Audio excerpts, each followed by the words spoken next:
Très heureuse de vous retrouver dans cette édition du journal sur FM Télévision. Mesdames et messieurs, bonsoir et bienvenue. Tout de suite, le journal. Rétrospective, mesdames et messieurs, merci de la...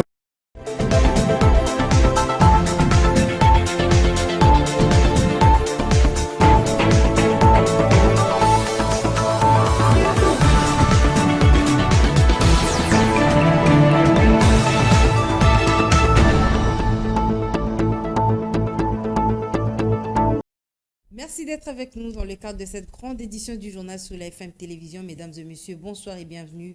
13 juin 2022, les Congolais se rappellent encore de cette date où les rebelles du M23 RDF prenaient la cité frontalière de Bunagana dans le territoire de Rutshuru. Une année après, ces rebelles sont toujours présents, dénonce la société civile de Rutshuru qui appelle Kinshasa à renforcer les FARDC en logistique pour venir au bout des rebelles rwandais. On écoute à ce sujet Jean-Claude Bambazé, président de la société civile de Rutshuru, joint au téléphone par Patrick Ngou. C'est pour nous en tout cas une occasion de nous rappeler de toutes ces personnes qui ont péri innocemment à cause de cette guerre. Nous pensons également à toutes les infrastructures qui ont été sérieusement pillées, notamment des hôpitaux, des centres de santé, des écoles. Aujourd'hui, ça fait déjà presque 2 ans que nos enfants n'ont pas eu la chance d'aller à l'école. Bref, il faut dire que c'est vraiment une année de cauchemar, une année de souffrance que les populations de Rutshuru traversent pour l'instant. Nous avons toujours privilégié le renforcement de nos militaires avec du matériel, avec une prise en charge adéquate qui va permettre que nos forces de défense puissent en découdre avec ces rebelles. Comme vous le savez, il n'y a personne qui viendra mourir pour les Congolais si ce n'est que les Congolais eux-mêmes. Et surtout que tous ces pays qui ont été invités, notamment l'EAC, c'est des pays qui nous ont agressés. Donc ce sont des pays qui soutiennent cette rébellion-là.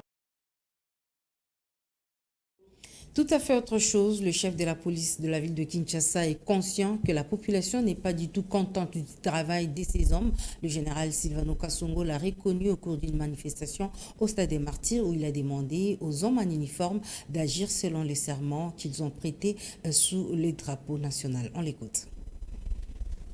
Est-ce que la population, est-ce que la population, parce que nous sommes allés serviteurs à peuple. Nous sommes au service de la population. Population, est-ce que la population, l'issue, n'a souciat na biso. L'issue n'a pas souciat na biso. L'issue n'a pas souciat na biso. On va nommer la district de Bosso. L'issue n'a pas point chaud. Na biso. Et ma génie. On va nous sauver la Oujana. Est-ce que tout ça vous a mal? Mitouna. Est-ce que vous avez compris de voir Oyo, le Katak Selek, il y a combattre la batte. Maintenant, c'est pour la présence de la biso. La base, Moutoura Moutoura, a la réponse. La conscience na yo, policier. Tango, au sera Moussalawam. Est-ce que, au sera moi, la motos, le milek.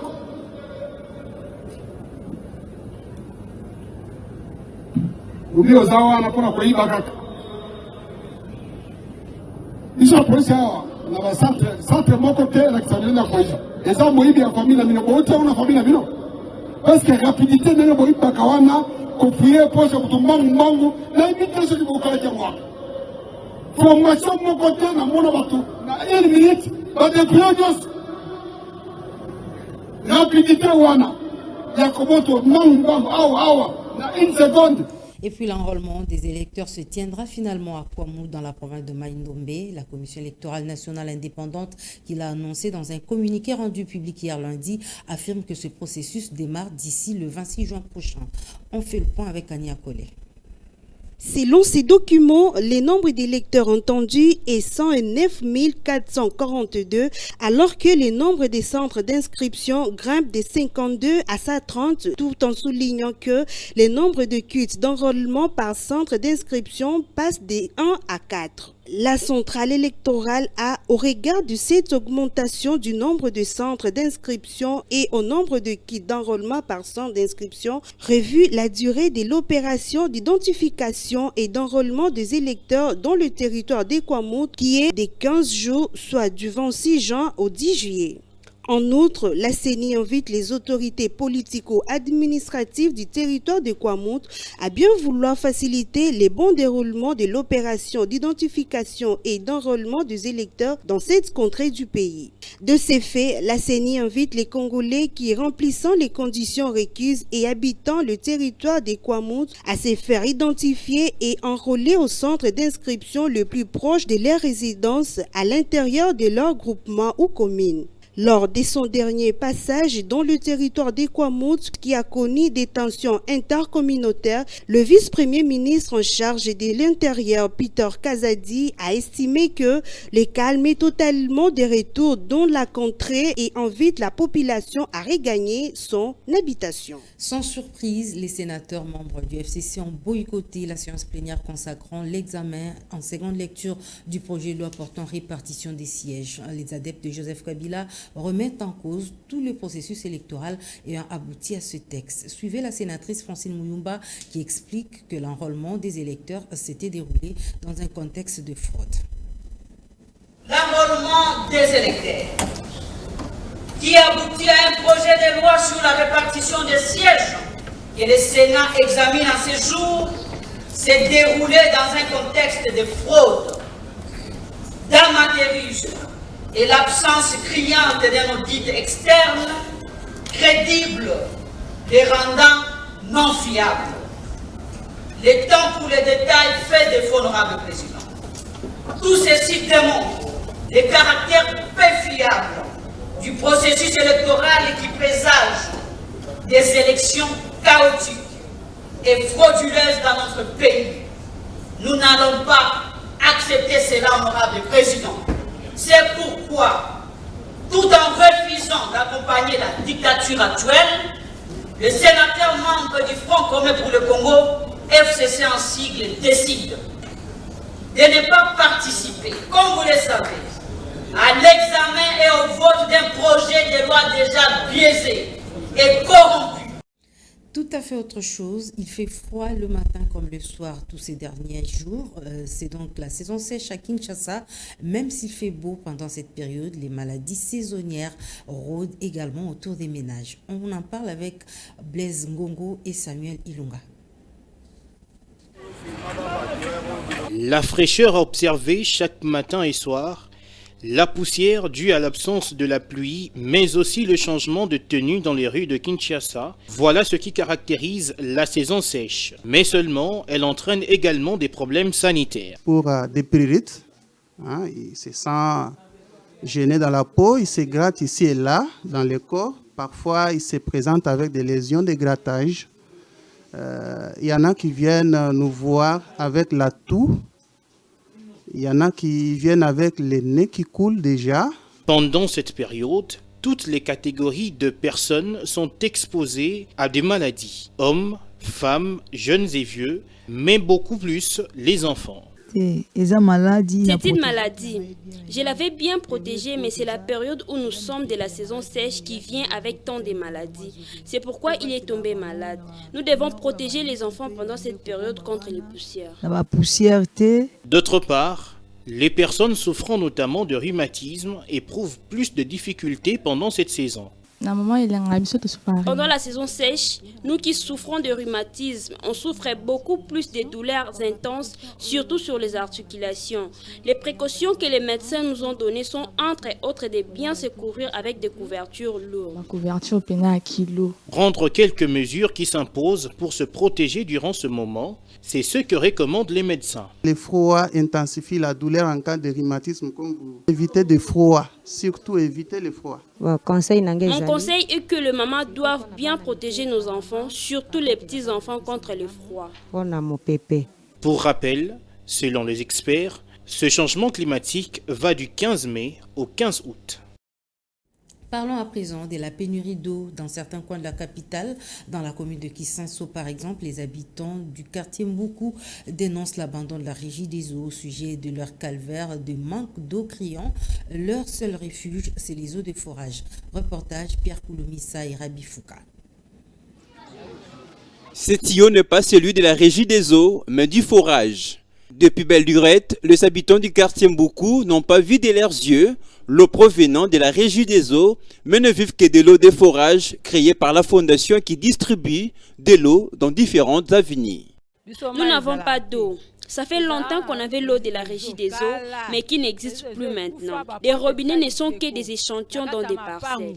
Vous pouvez être même le 17e journaliste qui arrive ici. Parlons de ces problèmes d'eau, mais aucune action n'est posée à ces propos. Au regard des heures fixées par les responsables du forage pour la distribution d'eau, certains sortent le matin sans pour autant la puiser. Suite à cette souffrance, certains réclament l'eau de la régie des eaux, celle du forage nécessitant des moyens financiers chaque jour, car un bidon coûte 150 francs congolais. Nous avons besoin de la régie des eaux pour que chacun ait son robinet dans la parcelle. Cela lui facilitera la tâche, qu'il ait de l'argent ou pas à ouvrir sa pompe et s'approvisionner en eau pour payer à la fin du mois.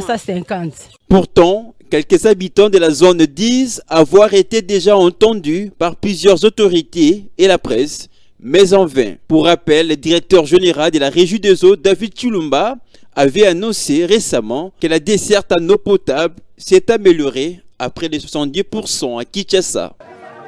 D'un chapitre à un autre, la RDC sera-t-elle prête pour organiser les 9e Jeux de la francophonie? Cette question se trouve encore sur toutes les lèvres à quelques mois de la tenue de cette grande messe.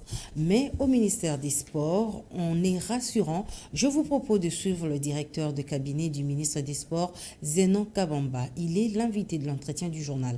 Il répond aux questions de Lionel Ngolo.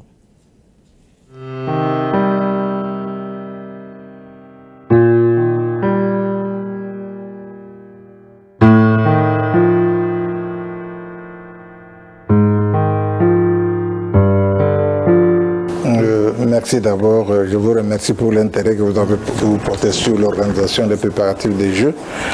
Je voudrais à ce niveau ici vous parler de la participation plutôt de la RDC à ces Jeux, à la 9e édition des Jeux de la francophonie. Mais s'il faut effleurer un peu par rapport à l'organisation, je pense que tout se prépare normalement et nous pouvons même rassurer l'opinion que les Jeux auront bel et bien lieu à Kinshasa et dans des conditions normales. Parce que le gouvernement a mis les moyens, on est en train de matérialiser la volonté du chef de l'État pour que ces Jeux puissent avoir lieu. Et ils auront bel et bien lieu à Kinshasa du 28 juillet au 6 août 2023. Nous avons déjà un grand nombre de pays qui ont souscrit à ces Jeux et la RDC va aussi participer dans les 3 disciplines sportives sélectionnées par le Comité international des Jeux de la francophonie ainsi qu'en ce qui concerne le concours et les épreuves culturelles aussi programmées par le Comité international des Jeux.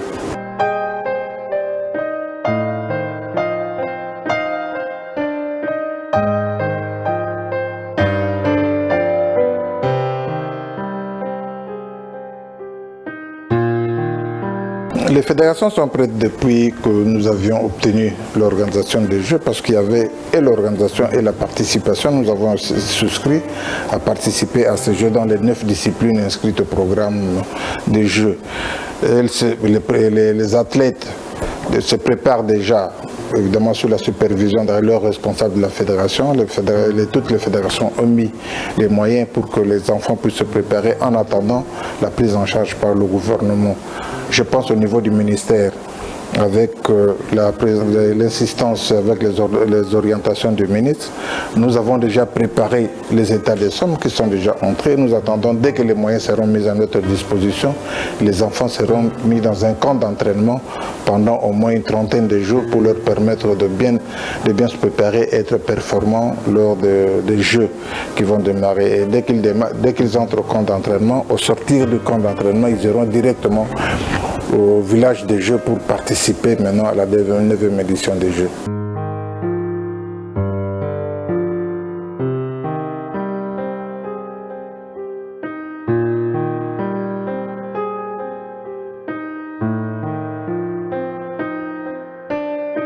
Mais bon, moi, je pense qu'à travers le sport congolais, nous voyons d'abord la jeunesse congolaise qui va gagner énormément parce que là, nous aurons des infrastructures que nous n'avons jamais eues dans notre pays. Il y a le stade de Martyr qui est en train d'être rénové, il y a le stade mythique, le stade de Tata Raphaël qui est en pleine réhabilitation et nous avons des infrastructures qui sont en train d'être construites.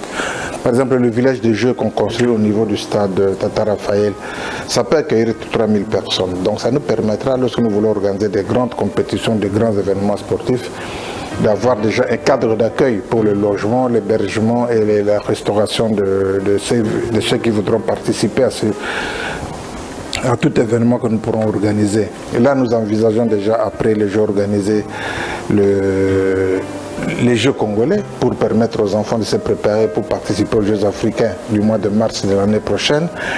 Et vous voyez qu'avec tout cela, nous avons maintenant des cadres qu'il faut pour l'organisation des compétitions, même internationales, pour les judo, la lutte et même le tennis de table.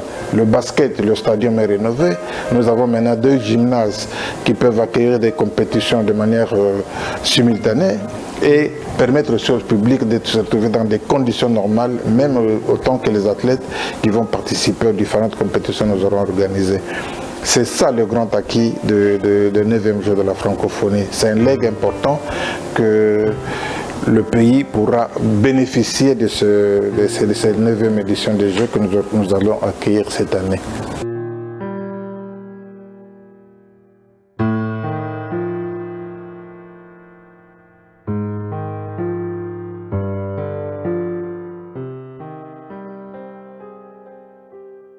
Je voudrais mettre un petit commentaire en tant que Congolais, comme tout Congolais, quoi. Non seulement parce que je suis aux côtés du ministre, mais surtout en tant que Congolais. Le souhait que nous puissions gagner ce match. Je pense que le gouvernement a mis tous les moyens à la disposition de l'équipe nationale pour que les athlètes puissent se préparer dans des conditions normales, qu'ils puissent avoir le moral haut, afin que le match soit abordé avec un moral haut, un moral au zénith, tel qu'on dit, pour que nous puissions gagner ce match. Ce match est très important. Il suffirait seulement d'une victoire pour nous permettre de prétendre à une bonne position, pouvant nous permettre d'être qualifiés pour la phase finale qui va se jouer en Côte d'Ivoire l'année prochaine. Les moyens sont mis à la disposition des athlètes. Au moment où nous parlons, je pense que le ministre l'avait déjà annoncé, même au Parlement, que les athlètes, leurs comptes sont déjà accrédités et donc pour le moment vous pouvez vous tranquilliser. L'équipe est déjà au Cameroun où elle va jouer le mercredi contre l'Ouganda, match amical. Et je pense que toutes les dispositions sont prises pour que nous puissions réellement bien aborder ce match et éventuellement le gagner.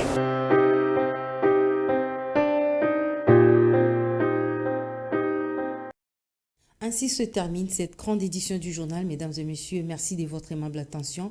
Mais surtout, ne zappez pas, la FM Télévision est à votre portée. Excellente suite de programme.